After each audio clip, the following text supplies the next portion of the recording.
Bonjour à tous. Démonter c'est bien, mais remonter c'est mieux. Vous avez sous les yeux le moteur V8 Rover que je suis en train de remettre en état.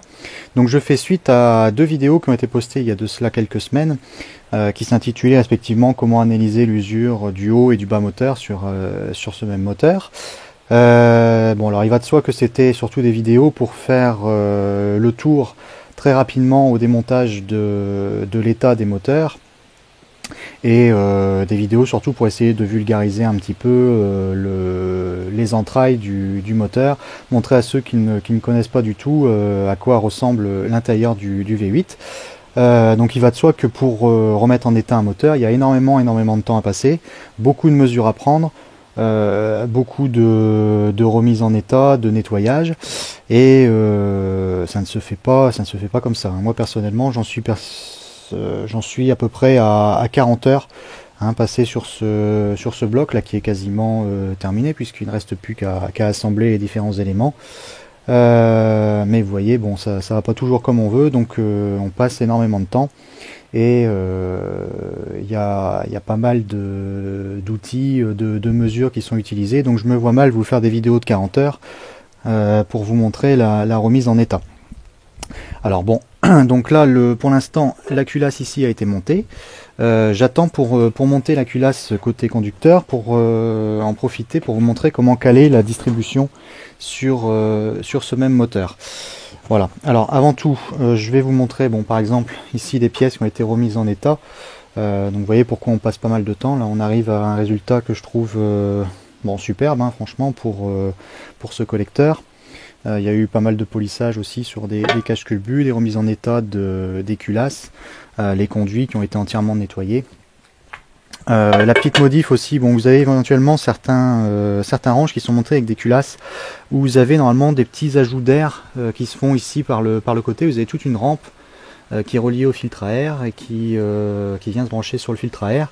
Moi personnellement je supprime afin de gagner de la place sous le compartiment moteur, d'avoir un compartiment qui est plus clair, et donc je brasse directement les petits boulons pour fermer le conduit. À savoir que si vous voulez vraiment les remettre, bon, il suffit de démonter et de remettre en place les conduites. Ce que je vais faire, je vous parle très rapidement, c'est pour les remises en état de moteur. Ce que je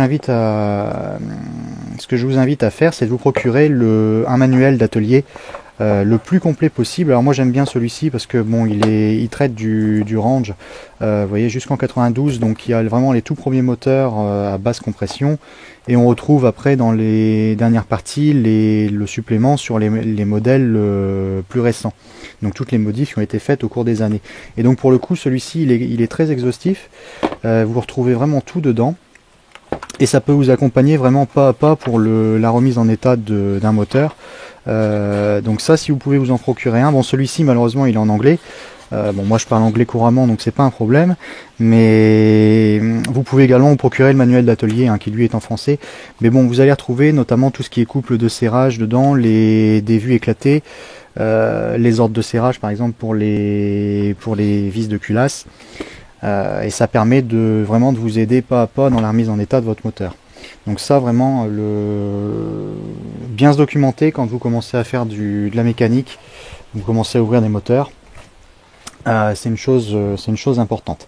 Alors ce que je vais vous montrer aujourd'hui, le but de la vidéo, c'est de vous montrer comment caler une distribution sur le V8 Rover.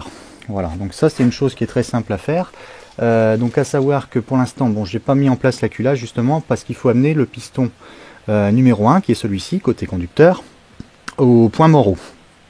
Alors le point Moreau, c'est le point où votre piston, pour ceux qui ne savent pas, c'est le point où le piston est le plus élevé dans sa chambre. Donc c'est-à-dire juste après qu'il ait terminé de monter et juste avant qu'il commence à descendre. Alors pour les moteurs 3,5 litres ou 3,9 litres qui ne sont pas préparés, tout ça, il y a une petite modif, une petite astuce. Bon, pour nous ça pose pas de problème, mais vous allez comprendre par la suite pourquoi. Vous avez des moteurs, quand vous les préparez vraiment, vous les affûtez, le point Morreau sur votre poulie de vilebrequin n'est pas toujours repéré de manière vraiment optimale. Alors ce qu'il faut faire, à l'aide d'un comparateur, vous le placez ici en haut, et vous situez le point où votre piston arrête de monter, et le point où votre piston commence à descendre. Et après, vous prenez le milieu de ces deux points, pour déterminer vraiment votre point Morreau, qu'on retrouve normalement, alors ici, bon vous allez voir après, je vais monter le carter, et vous allez comprendre comment ça fonctionne. Bon, normalement le point Morreau il est censé être ici, mais il s'avère qu'il peut être légèrement décalé quelquefois, suivant les années. Les gravures sont pas, on va dire, sont pas vraiment faites de manière optimale. Donc pour nous ça pose pas de problème, hein. Moi je vais pas m'amuser à ça, puisque le moteur c'est un moteur qui est refait d'origine, il n'y a pas de préparation ni rien, donc le point Morreau, s'il y a 1 degré ou 2 de décalage, ça va pas être énorme. Par contre je pense pour des personnes qui font des moteurs vraiment affûtés, des 4 litres 6 ou des moteurs préparés pour des rallye raid, ou des épreuves vraiment sportives. Ça c'est une astuce qu'on retrouve notamment sur des forums anglais, ou dans des bouquins de préparation du V8 Rover. Donc bien déterminer le point Morreau du premier cylindre. Alors donc pour caler votre distribution, la chose à faire, donc moi ici ce que j'ai fait, j'ai changé pignon bas, pignon haut, donc pignon d'arbre à cam, j'ai mis en place l'arbre à cam. Ici, bon là ça pose pas de problème. Le pignon de vilebrequin ici.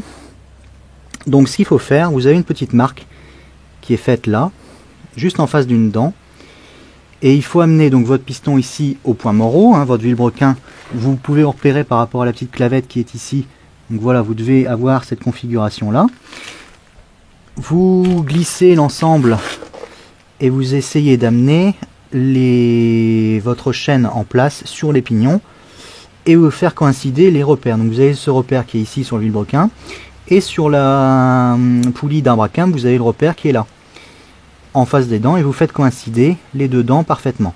Alors la poulie d'arbre à cam, faites également attention, il y a une marque qui est faite dessus ici, vous m'avez marqué, bon là c'est à l'envers, la marque front, donc ça veut dire devant, hein, en anglais.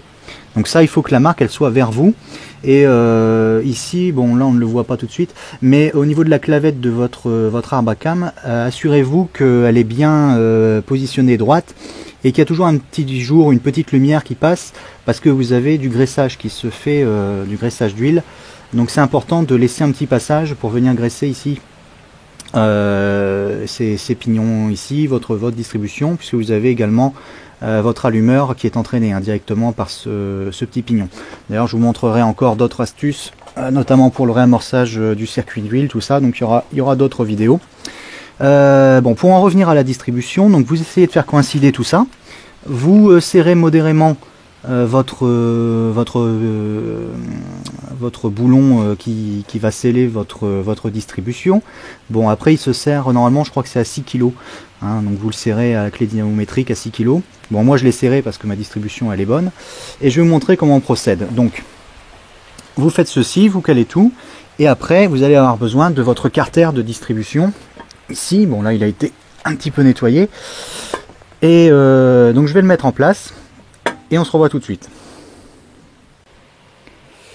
Voilà, donc le carter est mis en place, hein. Il y a une petite vis ici là-bas derrière qui me permet de le positionner.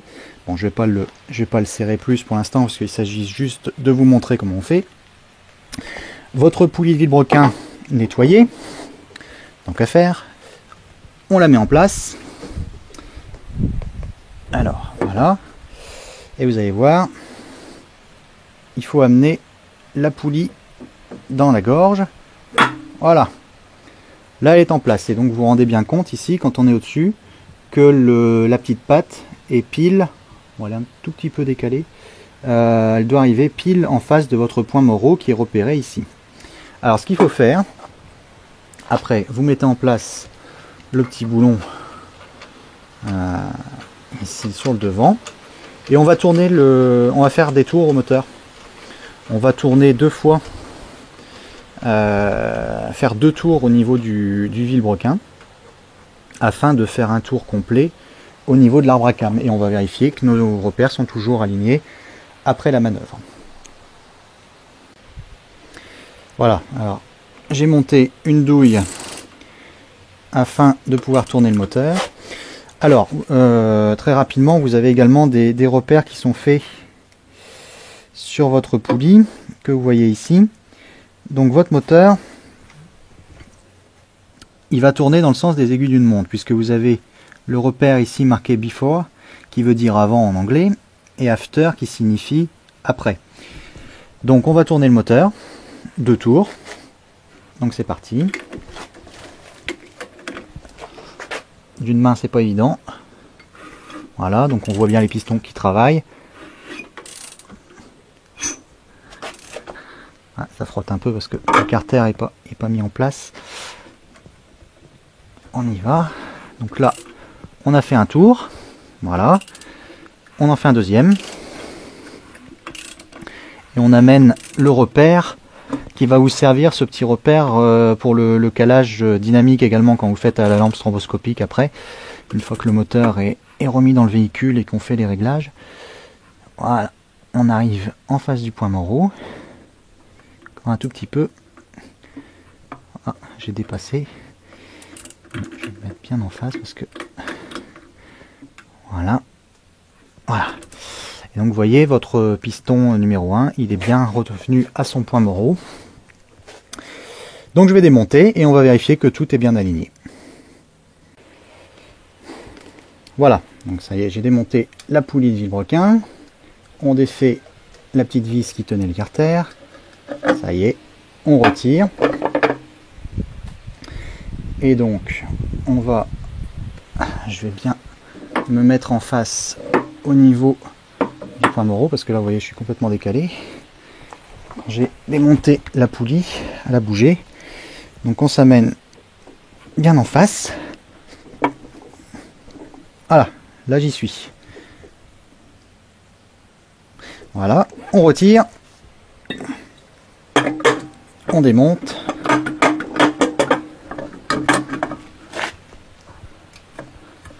L'image, ça doit secouer pas mal. Voilà. Et donc on vérifie qu'on est toujours aligné. Donc là, voilà. Et en face, c'est magique. Voilà, donc votre distribution, elle est montée. Et je vais vous montrer également, vous voyez, au niveau de la chaîne donc, qui est neuve, là vous avez beaucoup de difficultés. Bon, il y a toujours un petit peu de souplesse, c'est normal, il ne faut pas que ça soit serré non plus à ne plus savoir tourner. Mais vous voyez, là j'ai beaucoup de difficultés à la compresser. Et la chaîne, bon, comme normalement elle est repartie pour 100 à 120 000 km. Puisque je vous invite à aller voir d'autres vidéos où je vous montrais l'état d'une chaîne de distribution après 120 000 km. Bon, alors évidemment, il est bien entendu que des moteurs qui ont même 200 000 km avec des chaînes d'origine et tout ça continuent à tourner, hein, ça je dis pas le contraire. Maintenant, il y a du jeu. Hein, donc moi à mon sens, quand je remets en état le moteur, autant faire ce qui doit être fait afin d'avoir un moteur dans le meilleur état possible. Donc ce moteur-ci va être, bon, je vais terminer le remontage aujourd'hui, et il va être monté dans un range de 1975, donc ça va être un véhicule qui va être pas mal à mon avis. Et puis de toute façon on retrouvera les vidéos, et je vais vous faire partager également d'autres petites astuces au cours du remontage. Et puis je remercie toutes les personnes qui m'envoient des messages. J'essaye de répondre à tout le monde, hein, je le fais toujours, quelquefois avec un peu de retard. Mais c'est bien sympathique, et si on peut continuer d'échanger et de partager notre passion, je le fais avec plaisir. Voilà. Allez, moi j'y retourne.